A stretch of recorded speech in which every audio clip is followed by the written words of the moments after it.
Jelajahi cara baru mendapatkan informasi. Download Metro TV Extend sekarang.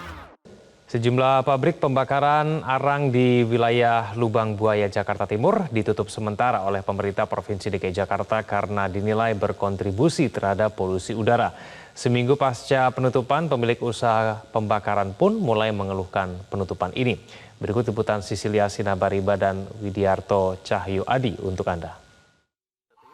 Pemerintah Provinsi DKI Jakarta pada Rabu 23 Agustus 2023 yang lalu memberhentikan sementara operasional pabrik yang melakukan pembakaran arang batok kelapa di kawasan Lubang Buaya, Jakarta Timur.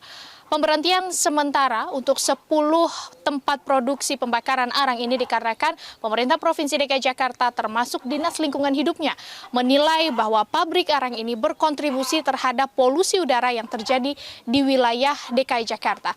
Pihak dari pemerintah mengatakan akan melakukan evaluasi dan melihat selama sepekan sejak pemberhentiannya hingga 31 Agustus 2023 ini apakah ada perubahan terhadap kondisi atau situasi polusi udara di wilayah DKI Jakarta khususnya Jakarta Timur pasca penutupan sementara operasional dari pembakaran batok kelapa yang ada di kawasan Lubang Buaya ini.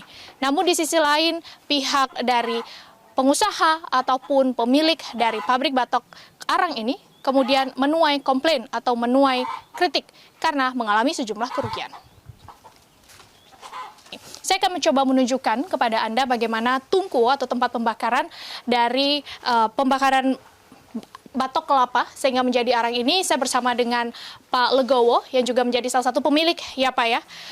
Bapak seminggu tidak beroperasi, namun sebelum kita lebih jauh membahas itu sebenarnya bagaimana proses pembakaran untuk batok kelapa ini hingga menjadi arang Pak?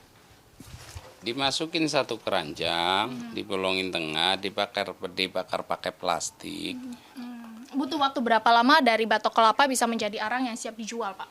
Kalau saya karena harus 40 kilo arang, itu saya bisa mencapai 15. Kalau musim kemarau begini 15 jam. Pak, tapi kalau kita melihat sejak diberhentikan sementara selama sepekan ini, apa kerugian yang Bapak alami dan Bapak rasakan? Tidak hanya Bapak tentunya, rekan-rekan yang lain juga.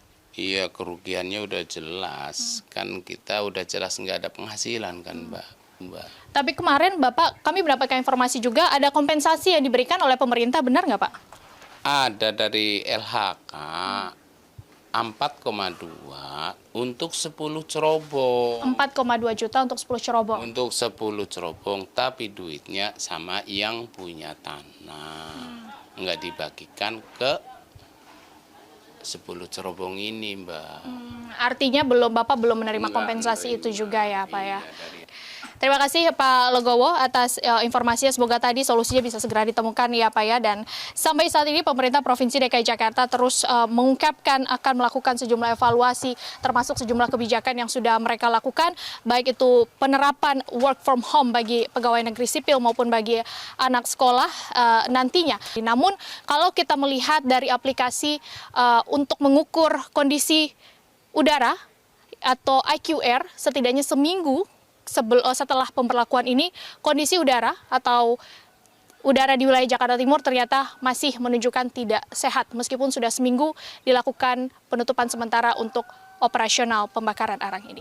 Dari Jakarta, Sisilia Sinabariba, Widiarto Cahyo Adi, Metro TV.